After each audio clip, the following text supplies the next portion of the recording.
เราไม่อยู่ก็ตีนกูนี่หน่อยจังมาตีพวกคนใหญ่อะไรจะโตเลยครับตีพวกคนใหญ่เลยครับกลัวมึงนี่มูโดไอ้ป้ายกูขีดด้วยนะแม่หมอนนี่หมอนว่าอารมณ์นี่เนี่ยน้ำพวกเนี่ยว่าที่ว่าที่เนี่ยแต่ว่าที่แต่ว่าที่ใครจะมุดเอาปะคอยได้หันหน้ามาถือเลยนี่ว่าโอ้ยถือกระป๋าอยู่หันแนวกันป้าบ่ายทำเป็นไฟปลุกอยู่มันไฟปดูไฟโอ้ยหันหมดเห็นโอ้หันนั่นบุกปัดนะนี่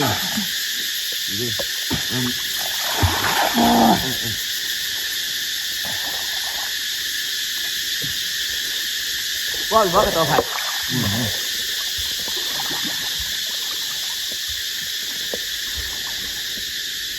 ตัวไผ่ที่โอ้หมดละ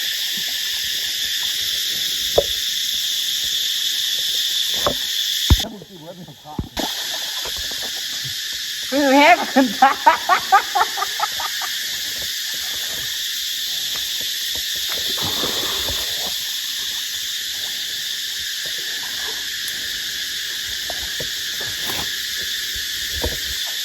คือแฮกสมมติแต่บ่จ้า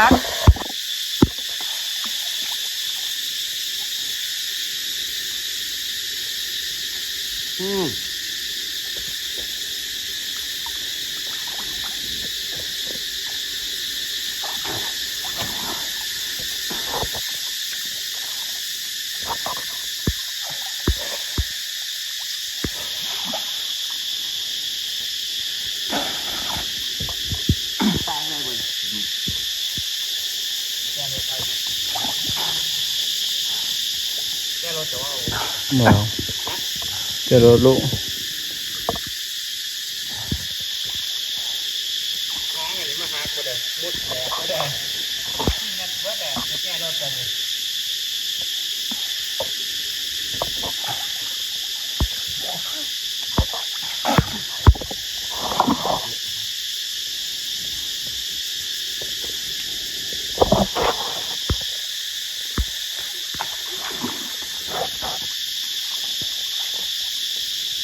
เดี๋ยวไว้ต้องมือได้อยู่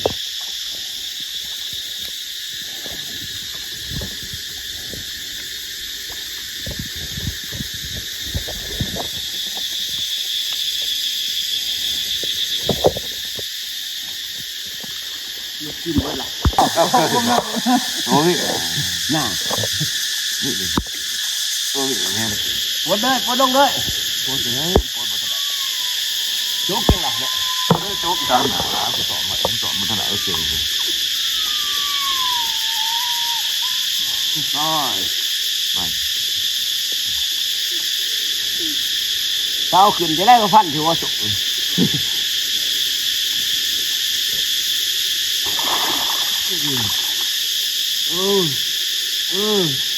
ได้กู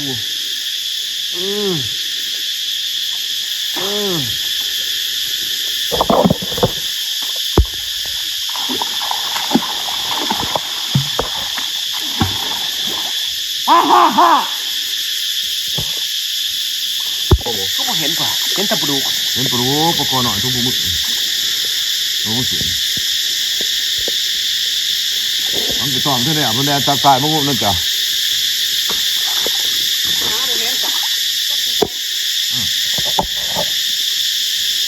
ไอ้แห่ก็ได้เนี่ยควายถึงงุ่มแห่คุณนี่จ่าคอยนี่จ่าหัวคอยฟาดไปกินยังยังยังใส่ย่างเขาบอกว่าอยู่หิมึงจะตายดิโอ้นี่ประคองใหญ่โอ้ม้วนอ่ะ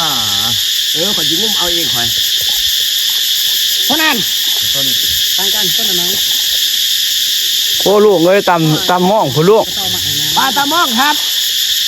คอตำม่องบัวอยู่ตำเนี่ยมันเด็กตำเดี๋ยวให้มันติควรไป